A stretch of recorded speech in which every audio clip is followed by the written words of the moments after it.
बिस्मिल्लाहिर्रहमानिर्रहीम। अस्सलाम वालेकुम। ये आपका अपना डिजिटल प्लेटफॉर्म है। मैं तारिक मतीन हूँ। हर वीडियो की इब्तिदा में मैं आपसे कहता हूँ कि अलग न्यूज़ को लाइक कीजिए, सब्सक्राइब कीजिए, घंटी का बटन दबा दीजिए। आप सुन रहे हैं, आपका बहुत शुक्रिया। इस नाचीज़ को भी लाइक कीजिए, सब्सक्राइब कीजिए, शेयर कीजिए, सपोर्ट कीजिए। बहुत बहुत शुक्रिया। बहुत अहम खबर है। ये खबर जब पहले आई थी तो हम में से बहुत से दोस्तों ने कहा था खबर गलत है, क्योंकि इम्प्रेशन ऐसा नहीं मिल रहा था। लेकिन अब जो चीज़ सामने आ रही है एक ब्रेकिंग न्यूज़ की सूरत में, वो मैं आपके सामने रख देता हूँ। अम्मार मसूद साहब, वी न्यूज़ के one of the heads, Waseem Abbasi sahab, ये इस प्रोजेक्ट को चला रहे हैं। अम्मार मसूद साहब ने ट्विटर पे खबर दी, वी न्यूज़ की खबर है। और अम्मार मसूद साहब ये खबर देते हुए ये बता रहे हैं कि शेख रशीद अहमद ने गैर रस्मी गुफ्तगू करते हुए सहाफ़ियों से क्या कहा है। अम्मार मसूद साहब के वी न्यूज़ ने खबर दी है, एंकर मुनीब फारूक के प्रोग्राम में मुझ पर दबाव डाला गया, शेख रशीद अहमद। अब ये जो तफसीलात हैं ये बहुत हॉरिबल है, और ये तफसीलात हमारे यहाँ जो इस वक्त हालात हैं उन हालात की अक्कासी करती हैं। खबर फाइल की है फैसल कमाल पाशा ने, और वो बताते हैं कि पाकिस्तान अवामी मुस्लिम लीग के सरबराह शेख रशीद अहमद ने कहा है कि एंकर मुनीब फारूक के प्रोग्राम में मुझ पर दबाव डाला गया। उस पर उसने कहा ना करें शेख साहब के साथ, ना करें शेख साहब के साथ। शेख रशीद अहमद फैज़ाबाद धरना केस के सिलसिले में आज सुप्रीम कोर्ट में पेश हुए। इस मौके पर उन्होंने सहाफ़ियों से गैर रस्मी गुफ्तगू करते हुए कहा, मेरे साथ प्रेस कॉन्फ्रेंस का तय हुआ था, मेरे साथ प्रेस कॉन्फ्रेंस का तय हुआ था, लेकिन वो इंटरव्यू निकला, फिर मुझे एंकर मुनीब फारूक के सामने मारा गया। उस पर उसने कहा ना करें शेख साहब के साथ। शेख रशीद अहमद ने कहा कि 40 दिनों में मेरा 35 किलो वजन कम हुआ है। वजन वर्जिश करने से नहीं, टेंशन से कम होता है। एक सवाल के जवाब में पाकिस्तान अवामी मुस्लिम लीग के सरबराह ने कहा कि मैं उस सहाफ़ी को 10 लाख इनाम दूंगा जो पता चला है कि मुझे कहाँ रखा गया था। शेख रशीद अहमद ने कहा कि एक दफ़ा मुझ पर तशद्दुद करने लगे थे, लेकिन मैं क्रेन से ज़्यादा वजनी था। फिर उन्होंने कहा कि मर जाएगा। उन्होंने कहा कि 2 दफ़ा मुझे दिल का मसला हो गया था। शेख रशीद अहमद ने बताया कि उन्होंने 3-4 सफ़े का बयान बनाया हुआ था। 2-3 लाइनें मेरे कहने पर काटी। मैंने कहा कि ये बहुत पर्सनल है। फिर वो सफ़े में साथ ले गया और पानी के साथ निगल गया।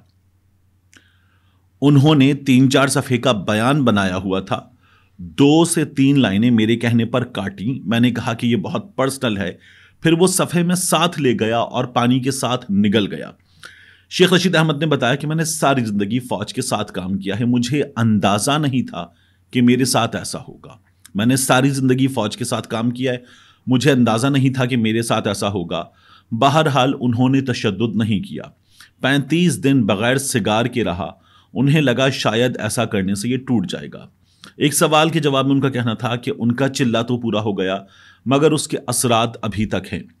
एक सहाफ़ी ने सवाल किया कि शेख साहब खान के साथ आज भी हैं या आपने हथियार डाल दिए हैं, जिस पर शेख रशीद बोले, अल्लाह के फजलो करम से ज़िंदगी में दोस्ती और दुश्मनी दोनों ही कब्र की दीवार तक निभाई हैं। ये शेख रशीद अहमद साहब की गुफ्तगू है। अब याद कीजिए, असद तूर ने खबर दी थी, असद तूर ने खबर दी, और मैंने खुद भी मैं यहाँ गलत साबित हुआ ये तस्लीम करता हूँ, कहा था कि नहीं ऐसा नहीं हुआ। हमने अपने सोर्सेज से मालूम किया और वाकई मालूम किया, और इन सोर्सेज में शेख साहब के करीबी लोग थे। उन्होंने कहा नहीं जी, शेख साहब कह रहे हैं ऐसा नहीं हुआ। अब वो सोर्सेज गलत बता रहे थे, शेख साहब आज गलत बता रहे हैं। कहानी क्या है? असद तूर की जो खबर थी वो खबर यहाँ पर दुरुस्त साबित होती है। ये जो इंटरव्यूज़ होते हैं, फ़ारूक हबीब का हुआ, सदाकत अब्बासी का हुआ, शेख रशीद अहमद का हुआ, या दीगर इंटरव्यूज़ या प्रेस कॉन्फ्रेंसेस, मतलब मैंने आपको बताया था, मेरी एक खातून है, मैंने से बात हुई थी, जो चीज़ें उन्होंने मुझे बताई वो मतलब मैं आपको एक बार बता चुका, बार बार बंदा दोहरा भी नहीं सकता। फिर यहाँ कराची में जो चीज़ें हमने देखी, तो अब असद तूर दुरुस्त साबित हुए। ये जो तशद्दुद की बातें हैं या ये जो जबर की फ़िज़ा की बातें हैं, ये तो हमें पता चल रही थी, मगर शेख रशीद अहमद साहब बेहतरीन इंटरव्यू देकर निकले। और उस इंटरव्यू में शेख रशीद अहमद ने, जिस तरह उस्मान डार का इंटरव्यू था, सदाकत अब्बासी का इंटरव्यू था, शेख रशीद अहमद ने अपने आप को भी बचा लिया। और मुनीब फारूक ने इंटरव्यू, मैंने आपसे कहा था कि बाकियों से बेहतर किया, मगर बैरिस्टर है मुनीब फारूक। आप ये जो आप बैठ के यूट्यूब पे और अपने चैनल पे बड़ी बड़ी बातें करते हैं, एक लम्हे को सोचें, आप बैरिस्टर हैं, एक قانون دان، اور آپ نے انڈر ڈیورس انٹرویو لیا، انڈر ٹارچر انٹرویو لیا آپ وہاں کہتے ہیں نہ کریں ایسا شیخ صاحب کے ساتھ، اور پھر اس کے بعد یہ سب کچھ ہمارے سامنے آ رہا ہے. یہ حقیقتیں کبھی نہ کبھی تو کھلنی تھیں. آپ کے لیے کیا رہ گیا؟ کیا عزت رہ گئی؟ شرم سے ڈوب مرنے کا مقام نہیں ہے کہ آپ وہاں پر شیخ رشید احمد کے بارے میں یہ خبر دے رہے ہیں. عمار مسعود جو خود عمران خان پہ تنقید کرتے، وسیم عباسی یہ بڑی حد تک میں کہتا ہوں کہ بیلنس کرتے ہیں اپنا جرنلزم، بٹ عمران خان پہ یہ بھی تنقید کرتے ہیں، شیخ رشید احمد پہ تنقید کرتے ہیں، بہت سی چیزوں پہ ہم بھی کرتے ہیں شیخ رشید احمد صاحب پہ تنقید. لیکن میں عمران خان کو، میں نے کہا، باقیوں سے، نواز شریف سے، آصف علی زرداری سے، ان لوگوں سے بہتر سمجھتا ہوں. ہمارے ہاں اویلیبل چوائسز میں عمران خان بیسٹ چوائس ہے. یہ میں اوپینین آپ کو کئی بار دے چکا. لیکن منیب فاروق، مطلب ہم نے دنیا نیوز میں ساتھ کام کر رکھا ہے، ہم نے فیلڈ میں 2010 کے سال آپ میں ساتھ کام کر رکھا ہے.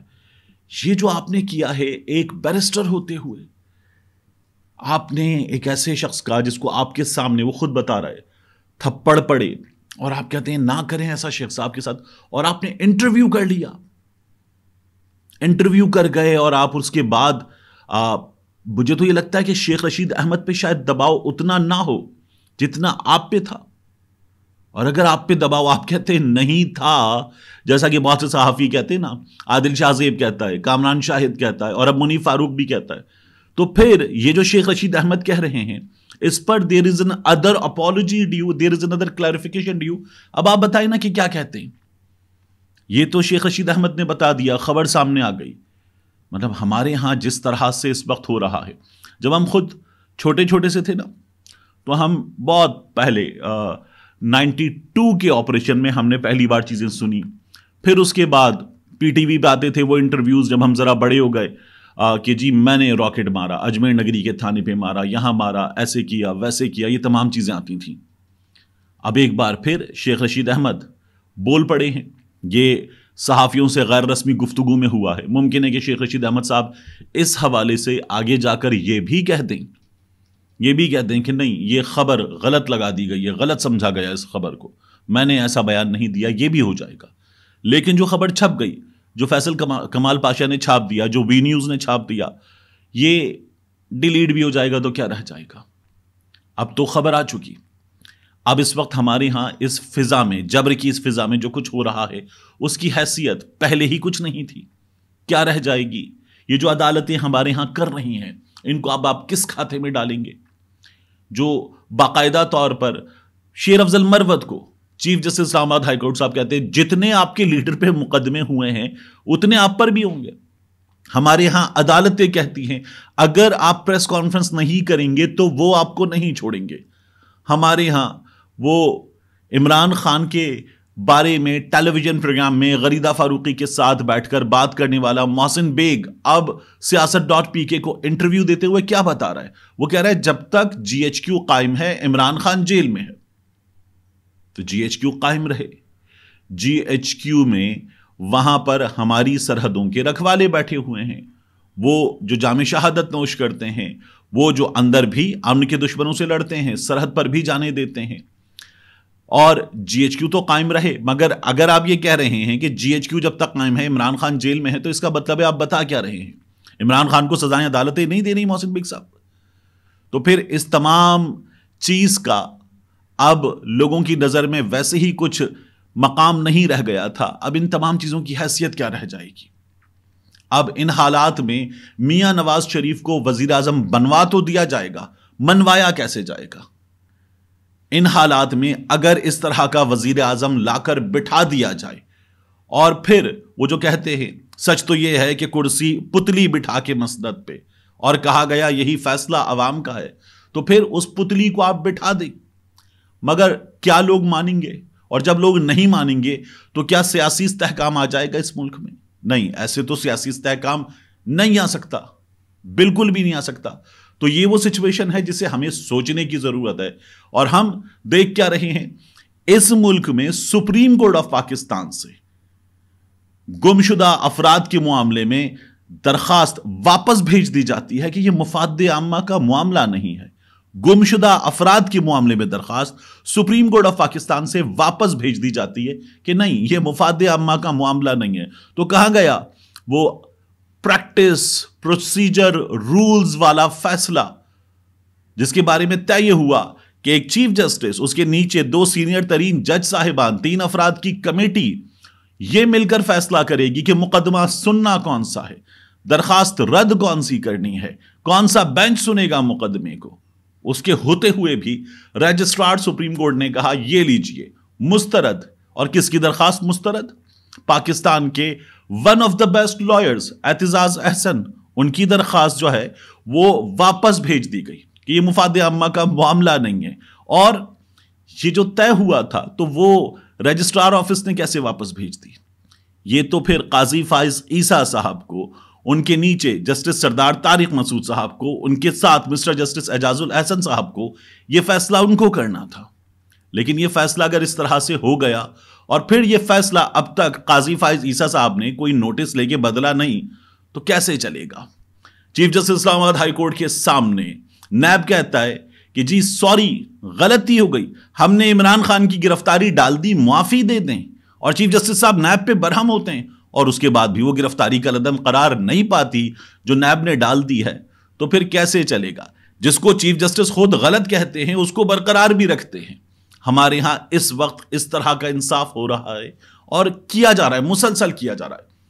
ये जो तमाम लोग बातें कर रहे हैं ना आज ऐश्वर्या राय बच्चन पे कि अब्दुल रज़ाक ने एक जुमला कह दिया, गलत कह दिया, अब्दुल रज़ाक ने माफी भी मांग ली, लेकिन ऐश्वर्या राय बच्चन पर बातें करने वाले और अब्दुल रज़ाक को गालियां देने वाले हमारे यहां के लिबरल जरा हिम्मत करें और बताएं कि 6 महीने से ज्यादा हो गए, 6 महीने से ज्यादा हो गए और पुलिस चालान भी नहीं पेश कर सकी, क्योंकि चालान पेश करेगी तो फिर अदालत को आगे बढ़ना पड़ेगा। और वहां अदालत यास्मीन राशिद साहिबा को कह रही है कि कुछ हफ्ते में आपका फैसला कर देंगे, इलेक्शन तो जेल से भी लड़ा जा सकता है, यानी रहो अंदर। तुम 76 बरस की, 74 बरस की बुजुर्ग खातून डॉक्टर, समाज की खिदमत करने वाली और कैंसर पेशेंट, रहो अंदर।